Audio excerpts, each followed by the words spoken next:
Araka ny fanentana tamintsika teo dia omaly no voatendry ireo lehiben'ny faritra folo izay nisolo toerana andreo teo aloha ary tsy niandry ela moa izy ireo fa dia avy hatrany dia nihaona tamin'ny minisitry ny Fanapariaham-pahefana ny tolakandro teo mazava ho azy nisy ny fanazavana ny asa miandry azy ireo ary isan'ny tendramatoa minisitra tao anatin'izany fa goavana ny asa miandry azy ireo ny tsodrano azy mazava ho azy ny minisitra tao anatin'izay.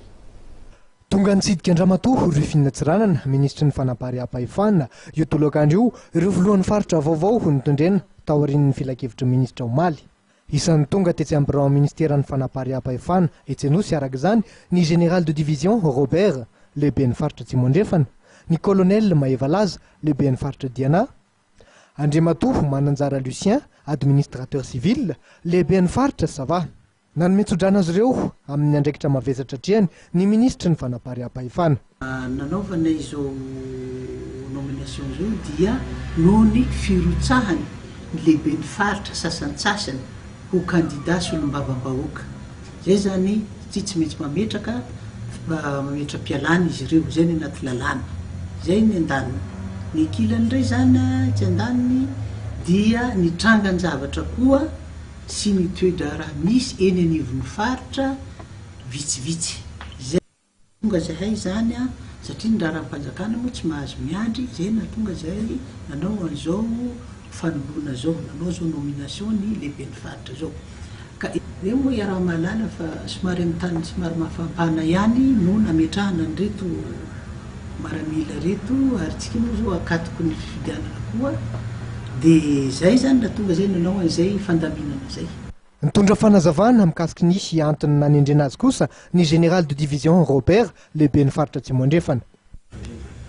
Raha ny fantatray izay rehetrarehetra fa tsy mora ny andraikitra miandry anay.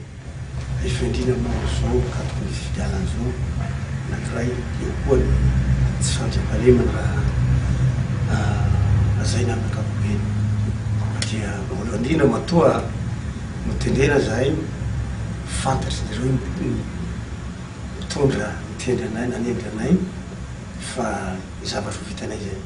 Zay koa marateo miaramila tsy amboadidy ary zay no matematisanay tao amin'ny akademia ho antanindrazana. Io moa ny sain'olona tsisy andrarany sain'olona zay ao anatin'ny eritreritriny ao fa manana zay fieverany rehetra. Fa matoa mitendrena ny miaramila misy dikany.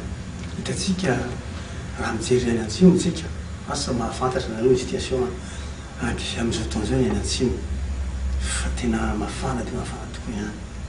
Ary tsy sanatria akory ireo civil ireo tsy mahavita azy, ireo administrateur zay mitendrena tany tsy mahavita. Fa kosa raha ohatra ka amin'ny ampahany be amin'ny situation vita fa insécurité za maromaro koa fa tandrifany maramila zay zavatra zay. Fa izy fikontanana zany tsy minazany aho.